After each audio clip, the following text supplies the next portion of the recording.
بسم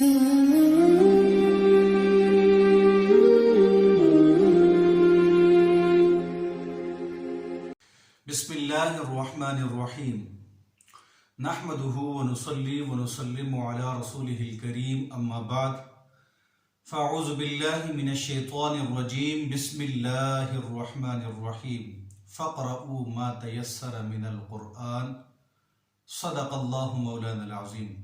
محترم ناظرین، آپ دیکھ رہے ہیں نور اسلام چینل۔ میرا موضوع ہے قرآن پڑھنے والے ہوشیار ہو جائیں۔ قرآن پاک کی بڑی عظمتیں ہیں اور ہر مسلمان وہ چاہے پورا قرآن اسے یاد ہو یا قرآن کا کچھ حصہ، کچھ پارے، کچھ صورتیں یاد ہوں، ہر مسلمان کے دل میں قرآن موجود ہے۔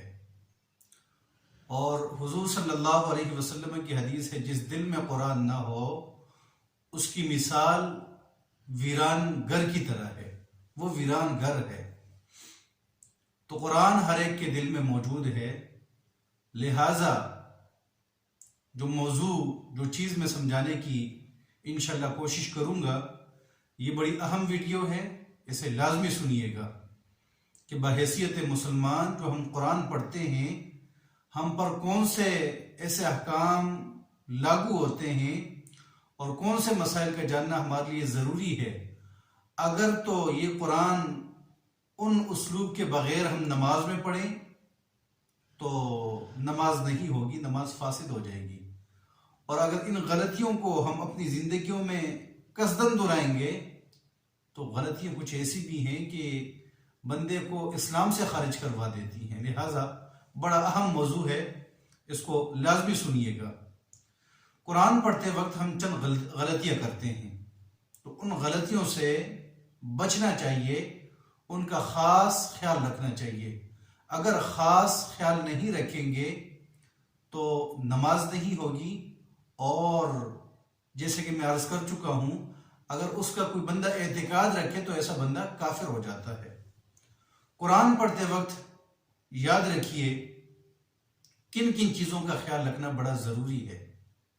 ویسے تو قرآن پاک کو پڑھنے کے لیے ایک علم موجود ہے، علم التجوید، اس کی اپنی اصطلاحات ہیں اور اپنے قوانین ہیں کہ جس طرح ہمیں کتب تجوید کے اندر یہ چیزیں ملتی ہیں، اس کے بھی سیکھنا لازمی ہے۔ جس طرح ہم دنیاوی چیزوں کو کما حقہ کمال تک حاصل کرتے ہیں، اسی طرح بحیثیت مسلمان ہم پہ یہ بھی لازم ہے کہ جو قرآن ہمارے پاس موجود ہے، کہ جس کی فضیلت اللہ کے رسول صلی اللہ علیہ وسلم نے اس طرح ارشاد فرمائی۔ حضور نے فرمایا، ترمذی شریف کی حدیث ہے، من قرأ حرفا من کتاب اللہ فلہ بہ حسنۃ، کہ جس نے قرآن کا ایک حرف بھی پڑھا، اللہ تعالیٰ اسے ایک نیکی عطا فرمائے گا۔ والحسنۃ بعشر امثالها، اور نیکی وہ بھی 10 گنا بڑھ کے، وہ نیکی بھی 10 گنا بڑھ کے ثواب رکھتی ہے، درجہ رکھتی ہے۔ قرآن کی تلاوت پر جو نیکی ملتی ہے، اس کا اجر، اس نیکی کا اجر اللہ 10 گنا زیادہ عطا فرماتا ہے۔ حضور نے فرمایا، لا اقول الف لام میم حرف، میں یہ نہیں کہتا کہ الف لام میم ایک حرف ہے، بلکہ حضور نے فرمایا ولیکن الف حرف ولام حرف ومیم حرف، کہ یہ ایک الف لام میم لفظ پڑھا ہے تو یہ ایک حرف نہیں ہوا، یہ 3 حروف کی تلاوت ہوئی۔ اللہ تعالیٰ ان 3 حروف کی برکت سے ہمیں جو 3 نیکیاں عطا فرمائے گا، تو وہ 3 نیکیاں 30 جو ہے گنا بڑھ کے ہمیں ملتی ہے۔ ایک نیکی چونکہ وہ 10 گنا زیادہ اس کا ثواب ہے۔ اسی طرح حضور صلی اللہ علیہ وسلم نے ارشاد فرمایا، اقرأوا القرآن فإنه يأتي يوم القیامة شفیعا لأصحابہ۔ مسلم شریف کی حدیث ہے، حضور نے فرمایا قرآن پڑھا کرو، قرآن کی تلاوت کیا کرو، بروز قیامت یہ اپنے پڑھنے والے کے لیے شفیع بن کے آئے گا، سفارش کرے گا، اللہ تعالیٰ سے بخشوائے گا۔ اسی طرح حضور نے قرآن میں مہارت حاصل کرنے پر بھی اپنی امت کو ابھارا ہے۔ توجہ دلائی ہے. حضور نے فرمایا کہ الماہر بالقرآن مع السفرۃ الکرام البررہ، قرآن کا ماہر، قرآن کا قاری، وہ بروز قیامت معزز فرشتوں کے ساتھ ہوگا، انبیاء کرام کے ساتھ ہوگا، معززین میں اس کا شمار ہوگا. تو قرآن پاک کو تمام حقوق کے ساتھ، آداب کے ساتھ اس کا پڑھنا اور اس کا سمجھنا یہ ہر مسلمان کے لیے ضروری ہے. یا کم از کم وہ حصہ جس کی تلاوت ہم نماز میں کرتے ہیں اس کا درست ہونا از حد ضروری ہے، کیونکہ قرآن پاک کے ایسے مواقع ہیں اگر اس میں غلطی ہو جائے تو نماز ہی ٹوٹ جاتی ہے، اور اگر اس کا اعتقاد رکھا جائے بعد میں نماز کے باہر تو بندہ اسلام سے خارج ہو جاتا ہے. چند مقامات ہیں، میں اس کی وضاحت آپ کے سامنے کر دیتا ہوں. ہم ہر نماز میں سورہ فاتحہ پڑھتے ہیں، اور جب ہم پڑھتے ہیں صراط الذین انعمت علیہم، یہ مقام جب ہم اس کی تلاوت کرتے ہیں تو اس کو درست مخارج کے ساتھ، درست حرکات کے ساتھ پڑھنا یہ لازم ہے. تب جا کے اس کا معنی بنے گا اللہ ہمیں اس راستے پہ چلا دے جس پر آپ نے انعام فرمایا ہے. جب حرکات اسی طرح ادا کریں گے تب جا کے معنی یہ بنے گا. لیکن اگر کوئی شخص غلطی سے پڑھ لے صراط الذین انعمت کے بجائے انعمتو پیش پڑھ لے، تاکہ اوپر پیش پڑھ لے، تو معنی تبدیل ہو جائے گا. پہلے معنی تھا اللہ جن پہ آپ نے انعام فرمایا، اور اب اگر انعمتو پڑھے تو معنی یہ ہوگا وہ راستہ جس پہ میں نے انعام کیا. بڑی غلطی ہے. لہذا زبر زیر پیش کی غلطیوں سے بھی خود کو بچائیں، خوب توجہ کے ساتھ قرآن پاک کی تلاوت کی جائے. اسی طرح ایک اور مقام ہے، اگر نماز میں اس کی تلاوت میں حرکات کا خیال نہ رکھا گیا تو نماز فاسد ہو جائے گی، نماز نہیں ہوگی. سورہ بقرہ ہے، آیت نمبر ہے 124 ہے. اللہ کا ارشاد ہے بسم اللہ الرحمن الرحیم وَإِذِ ابْتَلَىٰ إِبْرَاهِيمَ رَبُّهُ، کہ مفہوم اس کا یہ ہے اس وقت کو یاد کرو کہ جب ابراہیم کو اس کے رب نے حضرت ابراہیم کی آزمائش کی، ان کا امتحان لیا. اب درست کلمات یہی ہیں، درست مخارج بھی یہی ہیں، درست حرکات بھی یہی ہیں وَإِذِ ابْتَلَىٰ إِبْرَاهِيمَ رَبُّهُ. لیکن اگر کوئی غلطی کر لے، غلط پڑھ لے، اس کو ابراہیم میم کے اوپر پیش پڑھ لے اور ربہ میں با کے اوپر پیش ہے اس کی جگہ زبر پڑھ لے اور یوں کہے وَإِذِ ابْتَلَىٰ إِبْرَاهِيمُ رَبَّهُ، معنی کے اندر بہت بڑی تبدیلی آ جائے گی. اب معنی یہ ہوگا کہ حضرت ابراہیم نے اپنے رب کو آزمایا، حضرت ابراہیم نے اپنے رب کی آزمائش کی، تو معنی کے اندر بہت بڑی تبدیلی آ جائے گی اور نماز فاسد ہو جائے گی. اسی طرح آیت الکرسی ہم پڑھتے ہیں. میں بہت مختصر کر رہا ہوں تاکہ آپ اس ویڈیو کو سنیں اور ان غلطیوں کی طرف ہماری توجہ ہو جائے. آیت الکرسی ہم پڑھتے ہیں اللہ لا الہ الا هو الحی القیوم. اللہ وہ ہے کہ جس کے سوا کوئی عبادت کے لائق نہیں، وہ خود حی ہے، زندہ ہے، قیوم اور قائم فرمانے والا ہے اوروں کو. اب اگر درست طریقے سے پڑھ لیں تو تب تو اجر بھی ملے گا، ثواب بھی ملے گا. لیکن اگر ہم اس کے اندر تھوڑی سی تبدیلی کر لیں، اللہ کی بجائے پڑھ لیں اللہ، لمبا کر لیں، جس طرح ہمارے لوگ کرتے ہیں کہ کسی حرف کو لمبا نہیں کرنا، اس کو بہت زیادہ لمبا کر لیتے ہیں. جس کو لمبا کرنا ہوتا ہے اس کو لمبا نہیں کرتے اور سمجھتے ہیں کہ اس سے کوئی فرق نہیں پڑتا. کیوں فرق نہیں پڑتا؟ یہ مثالیں میں آپ کے سامنے رکھ رہا ہوں. اگر پڑھ لیا اللہ ہو تو یہاں سوال بن جائے گا، کیا اللہ وہ ہے کہ جس کے سوا کوئی عبادت کے لائق نہیں؟ حالانکہ یہاں سوال تو نہیں ہے. اسی طرح سورۃ النساء کی آیت نمبر 125 ہے، رسلا مبشرین و منذرین. انبیاء کرام رسولوں کا گروہ تو وہ عظیم گروہ ہے جو لوگوں کو خوشخبریاں سناتا ہے اور لوگوں کو جہنم سے، اللہ کے عذاب سے وہ ڈرانے والے ہیں. اگر پڑھ لیا گیا رسولا مبشرین و منذرین، ذال کے اوپر زبر پڑھ لیا، معنی کے اندر بہت بڑی تبدیلی آ جائے گی. اسی طرح سورہ طٰہٰ ہے 16واں پارہ، اور 16ویں پارے کی آیت نمبر 121 ہے، وَعَصَىٰ آدَمُ رَبَّهُ فَغَوَىٰ. اس کا معنی یہ ہے کہ حضرت آدم علیہ السلام نے اپنی شان کے مطابق جو ان سے نافرمانی ہوئی، خطا اجتہادی ہوئی، لیکن اگر اس میں حرکات کا خیال نہ رکھا گیا اور یوں پڑھا گیا وَعَصَىٰ آدَمَ رَبُّهُ فَغَوَىٰ، معاذ اللہ تو یہ کفر ہو جائے گا اگر عقیدہ رکھا جائے تو. اور نماز میں اگر اس کی تلاوت کی جائے تو نماز فاسد ہو جائے گی. نماز میں غلطی سے پڑھ لیا گیا تو نماز فاسد ہو جائے گی. فتاوی خانیہ میں ہے وَعَصَىٰ آدَمَ رَبُّهُ فَغَوَىٰ، اگر کسی نے اس طرح تلاوت کی تو فرماتے ہیں وَإِذَا قَرَأَ خَطَأَ فَسَدَتْ صَلَاتُهُ، جس نے اس طرح تلاوت کی اس کی نماز فاسد ہو جائے گی. تو معنی کے اندر کیا تبدیلی آئے گی؟ اب یہ تبدیلی آئے گی کہ آدم کے رب نے آدم کی نافرمانی کی. اسی طرح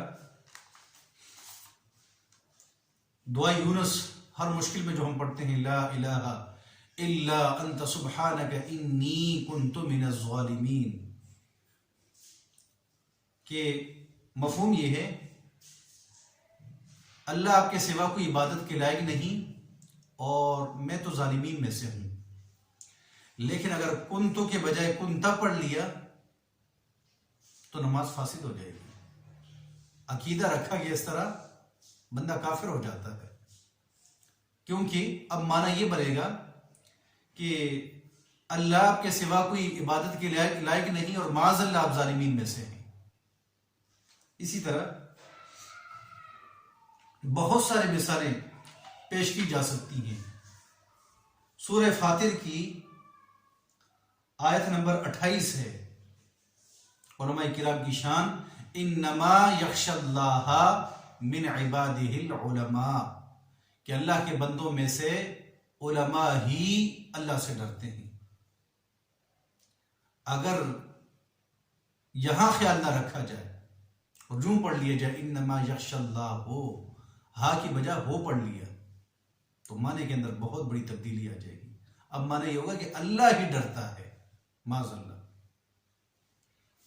اسی طرح سورہ حشر ہے، هو اللہ الخالق البارئ المصور. مصور کے معنی ہیں اللہ وہ ہے جو کہ خالق ہے، پیدا کرنے والا ہے اور ہر ایک کی تصویر بنانے والا ہے. کروڑوں انسان، اربوں کربوں انسان، لیکن کسی انسان کا چہرہ دوسرے انسان سے نہیں ملتا. کچھ نہ کچھ تبدیلیاں ہوتی ہیں. اتنے کثیر تعداد میں انسانیت، لیکن کوئی کسی سے نہیں ملتا. یہ تبدیلی کرنے والا کون ہے؟ یہ الگ امتیاز عطا کرنے والا کون ہے؟ یہ تصویر بنانے والا کون ہے؟ وہ اللہ ہے. لیکن اگر یہاں پہ پڑھ لیا گیا المصورو کے بجائے المصورو، بہت بڑی تبدیلی آ جائے گی کہ اللہ وہ ہے کہ جو کہ خالق ہے، پیدا کرنے والا ہے اور جس کی تصویر بنائی گئی ہے. تو یہ چند مثالیں میں نے رکھی اور عرض یہ کرنا چاہتا ہوں کہ جو حصہ ہمیں قرآن پاک کا یاد ہے اس کی تصحیح کروا دیں قراء کرام سے، علماء کرام سے، کہ جو ہم پڑھ رہے ہیں اس کے اندر کہیں غلطی تو نہیں کر رہے، کہیں ایسا نہ ہو ہم ثواب کے متمنی ہوں الٹا ہمیں عذاب ملے. تو قرآن پاک میں ان غلطیوں سے خود کو بچائیں، اپنی تصحیح کروا دیں، اور جس طرح دیگر چیزوں کے لیے ہم بڑی توجہ دیتے ہیں اور دل جمی سے ان کاموں کو سر انجام دیتے ہیں، بحیثیت مسلمان اس قرآن پاک کو بھی ہمیں توجہ دینی چاہیے تاکہ اس کی درست تلاوت ہو سکے اور اس کو سمجھا جا سکے. تو کن کن غلطیوں سے خود کو بچانا ہے جب قرآن پاک کی تلاوت کریں؟ اکثر لوگ بغیر تعوذ و تسمیہ کی شروع کر دیتے ہیں. یہ قرآن کا حکم ہے، فَإِذَا قَرَأْتَ الْقُرْآنَ فَاسْتَعِذْ بِاللَّهِ مِنَ الشَّيْطَانِ الرَّجِيمِ. جب قرآن پڑھنے کا ارادہ ہو تو اعوذ باللہ پڑھ لیا کرو، اور بسم اللہ الرحمن الرحیم بھی حکم ہے. اسی طرح جو مخارج ہیں، آپ جانتے ہیں کہ حروف تہجی 29 حروف ہیں، الف با تا ثا جیم حا خا. ان کو حروف تہجی کہتے ہیں، حروف مفردات کہتے ہیں. ان میں سے ہر حرف کا الگ الگ مخرج ہے. علماء قرات نے کی اکثریت نے 17 مخارج کو ذکر کیا ہے کہ یہ حروف کہاں کہاں سے ادا ہو سکتے ہیں. کچھ ایسے ہیں جو گلے سے ادا ہوتے ہیں، ان کو حروف حلقی کہتے ہیں. کچھ ایسے ہیں جو زبان سے ادا ہوتے ہیں، اس کو لسانی مخرج کہتے ہیں. اور کچھ ایسے ہیں جو کہ ہونٹوں سے ادا ہوتے ہیں، جیسے با، میم، واو، اس کو شفوی مخارج کہتے ہیں. کچھ ایسے ہیں کہ جو منہ کے درمیان سے ادا ہوتے ہیں، ان کو جوفی مخرج کہتے ہیں. کچھ ایسے ہیں کہ جو جن کی آوازیں ہمیں ناک سے آتی ہے، اسے خیشوم کہتے ہیں. اب اس کی الگ تفصیل ہے کہ جو گلے سے ادا ہوتے ہیں ان کو حروف حلقیہ کہتے ہیں. جو زبان سے ادا ہوتے ہیں انہیں حروف لہویہ کہتے ہیں، حروف شجریہ کہتے ہیں، حروف طرفیہ کہتے ہیں، حروف نطعیہ کہتے ہیں، حروف لسویہ کہتے ہیں، حروف سفریہ کہتے ہیں، حروف شجریہ کہتے ہیں. کہ یعنی یہ اگر یہ اصطلاحات یاد نہ ہوں تو کم از کم ان الفاظ کی صفات تو یاد ہونے چاہیے کہ کتنے حروف ہیں جو موٹے پڑے جاتے ہیں. اگر ان کو موٹا نہیں پڑھیں گے تو معنی کے اندر تبدیلی آ جائے گی. جیسے مثال کے طور پر آپ نے قرآن پاک میں پہلے پارے کی آپ مثال لے لیں، ختم اللہ علی قلوبہم، کہ اللہ تعالیٰ نے کفار کے دلوں پہ مہر لگا دی ہے. اگر قلوبہم اس قاف کو ہم موٹا نہ پڑھیں، باریک پڑھ لیں. قاف دو قسم کے، ایک موٹا پڑھا جاتا ہے، ایک پتلا پڑھا جاتا ہے. قاف 2 نقطوں والا قاف ہی موٹا پڑھا جاتا ہے. اگر اس کو موٹا نہ پڑھیں تو پتلا بن جائے گا، باریک بن جائے گا. قلوب دل کو کہتے ہیں، دلوں کو قلوب کہتے ہیں. اگر اس کو موٹا نہ پڑھیں تو قلوب ہوگا، اور قلوب کتوں کو کہتے ہیں. کتنی تبدیلی ہو گئی. تو حروف تہجی، ان میں سے ان حروف کو، حروف مستعلیہ کو پہچان لیا جائے. اسی طرح کچھ حروف ہیں حروف قلقلہ. اسی طرح نون ساکن، نون تنوین کے قواعد ہیں. اظہار ہے، ادغام ہے، اخفاء ہے، اقلاب ہے. اگر یہ نام نہیں آتے لیکن ان کے پڑھنے کا طریقہ تو آنا چاہیے. اسی طرح میم ساکن کے قواعد ہیں، ادغام شفوی، اخفاء شفوی، اظہار شفوی. اگر ان کے اصطلاحات نہیں آتے تو کم از کم ان کے پڑھنے کا طریقہ تو آنا چاہیے. اسی طرح ہم قرآن پاک میں بعض حروف کو لمبا کر کے پڑھتے ہیں. اگر ان کو شارٹ کر لیا جائے معنی کے اندر بہت بڑی تبدیلی آ جاتی ہے. جیسے لفظ ہے والذی خلق، خلق لفظ ہے، اس کو ان ایک ایک حرکت کے مطابق اس کو پڑھیں گے. خا کے اوپر خا، لا، قا. لیکن اگر اس کو غلطی سے اکثر لوگ آخری حرف کو بڑا لمبا کرتے ہیں، جہاں لمبا نہ کرنا ہو اس کو لمبا کر لیتے ہیں. تو خلق کو اگر آخری حرف کو لمبا کر کے پڑھ لیا جائے خلقا، تو معنی کے اندر تبدیلی آ جائے گی. اب یہ ہے والذی خلق، اللہ وہ واحد ذات ہے جس نے تنہا پیدا کیا ہے. خلق السماوات والارض، اللہ نے تنہا اس کی تخلیق کی ہے زمین و آسمان کی. اور اگر اس کو خلقا پڑھ لیا جائے تو معنی یہ ہوگا وہ دونوں ہیں جنہوں نے زمین و آسمان کی تخلیق کر دی. تو اس طرح حروف مدہ کہ کہاں کہاں لمبا کریں گے، کہاں کہاں نہیں لمبا کریں گے، ان کا علم ہونا چاہیے تاکہ معنی کی فساد سے خود کو بچا سکیں. تغیر و تبدل سے ہم قرآن پاک کی تلاوت کو بچا سکیں اور خود کو بچا سکیں. تو مد کی بھی ایک تفصیل ہے کہ مد متصل ہے یا مد منفصل ہے، مد لازم ہے یا مد لین لازم ہے، مد عارض ہے یا مد لین عارض ہے. یہ الگ تفصیل ہے، لیکن اگر یہ اصطلاحات نہیں آتے تو کم از کم ان مقامات کو تو پہچان لیں کہ کہاں کہاں قرآن پاک میں یہ حروف لمبے کیے جا سکتے ہیں، کہاں کہاں لمبے نہیں کرنے. اسی طرح 3 دانت والے جو ہمیں ایک نشان نظر آتا ہے جسے ہم تشدید کہتے ہیں، شد کہتے ہیں، اکثر لوگ اس تشدید والے حرف کو بغیر تشدید کے پڑھ لیتے ہیں یا اس کا الٹ کر لیتے ہیں. جہاں شد نہیں ہوتا وہاں شد لگا لیتے ہیں، یا جہاں شد ہوتا ہے اس کو بغیر شد کے پڑھ لیتے ہیں. تو معنی کے اندر بڑی تبدیلی آ جاتی ہے. جیسے لفظ ہے نزلہ، اس نے نازل کیا، تشدید سے پڑھیں گے تب جا کے معنی یہ ہوگا، اور پڑھیں نزلہ تو وہ نازل ہوا. اتنی تبدیلی آتی ہے. تو قرآن پاک کی تلاوت میں ان غلطیوں سے بچا کے قرآن پاک پڑھنا یہ حلق پہ لازم ہے. اسی طرح وقف کے مسائل ہیں، کہاں رکنا چاہیے، کہاں نہیں رکنا چاہیے. وہ جو علامات ہیں، گول دائرہ ہے، کہیں پہ جیم ہے، کہیں پہ طا ہے، کہیں پہ میم ہے، کہیں پہ زا ہے، کہیں پہ صاد ہے، ان کی کیا مطالب ہیں، اس کا بھی علم آنا بڑا ضروری ہے.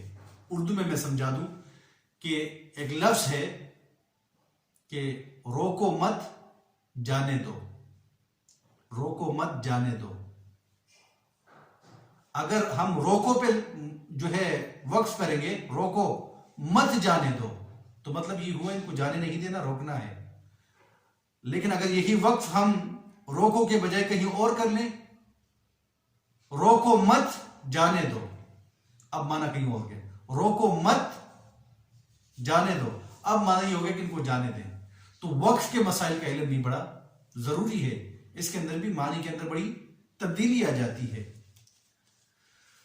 تو یہ چند ایسے مقامات تھے جس کا میں نے آپ کے سامنے اظہار کر دیا کہ جو آپ نماز میں پڑھتے ہیں، جو صورتیں یاد ہیں، ان کو تجوید کے تمام قواعد و اصول کے مطابق کسی سے پڑھنے کی کوشش کریں، ان کو درست کریں، پھر جا کے نماز میں تلاوت کریں، اور اپنی زندگی میں ایک لگن لگا لیں کہ ہم نے اللہ کی اس عظیم امانت کو، قرآن کو درست طریقے سے پڑھنا ہے، اس کو سمجھنا ہے، اس پہ عمل کرنا ہے. یہ ایک اہم غلطیاں تھیں لوگوں میں بھی اکثر لوگوں کو سنتا رہتا ہوں، تو قرآن پاک بہت غلط انداز میں پڑھتے ہیں. تو ایسا نہیں ہونا چاہیے. یہ اللہ کا عظیم کلام ہے، اس کو پڑھنے میں اپنی طاقت کو صرف کرنا چاہیے، اس کو سیکھنا چاہیے. اگر یہ اصطلاحات نہیں آتے کہ یہ مد منفصل ہے، یہ مد متصل ہے، وہ حروف قلقلہ ہے، یہ حروف حلقی ہیں، وہ حروف مستعلیہ ہیں، یہ اظہار، ادغام، اخفاء، اقلاب ہیں، اگر یہ اصطلاحات نہیں آتے تو کم از کم ایک قاعدہ کسی قاری سے اچھی طریقے سے پڑھ لیں اور پھر اس کو اپلائی کر لیں قرآن پاک میں. انشاءاللہ العزیز قرآن پاک بہتر ہو جائے گا. اور جب قرآن پاک بہتر ہوگا، ہم اپنی کوششیں کریں گے، تو حضور صلی اللہ علیہ وسلم کی حدیث ہے کہ الماہر بالقرآن مع السفرۃ الکرام البررہ، قرآن کا ماہر بروز قیامت معززین کے ساتھ ہوگا، معززین فرشتوں کے ساتھ ہوگا، انبیاء کرام کے ساتھ ہوگا. بہت سارے لوگ ایسے ہیں جو قرآن پاک اتنا تیز پڑھتے ہیں. وہ ایک حدیث مجھے یاد آ رہی ہے، رب قارئ القرآن والقرآن یلعنہ. بہت سارے قرآن کی قاری ایسے ہیں، قرآن پڑھنے والے ایسے ہیں جو قرآن تو پڑھتے ہیں لیکن قرآن ان پہ لعنت کر رہا ہوتا ہے. یہ کیوں؟ کہ جب قرآن کے حقوق کو ادا نہ کیا جائے. تلاوت کے کون سے اسلوب ہیں؟ ہمیں اللہ نے بتایا وَرَتِّلِ الْقُرْآنَ تَرْتِيلًا، قرآن کو خوب ٹہر ٹہر کر پڑھا کرو۔ 3 طریقے رائج ہیں، یا ترتیل سے پڑھو خوب ٹہر کر، کہ ہر لفظ کا جو مخرج ہے، جو اس کی صفت ہے، جو اس پہ حرکات ہیں، اس کو ادا کریں، اور سننے والا ہر حرف کو گن سکے، یہ ترتیل ہے۔ دوسرا طریقہ ہے حدر کا، اس میں بھی تجوید کے تمام قواعد و اصول کو مد نظر رکھتے ہوئے قدر تیز پڑھ لینے کو حدر کہتے ہیں۔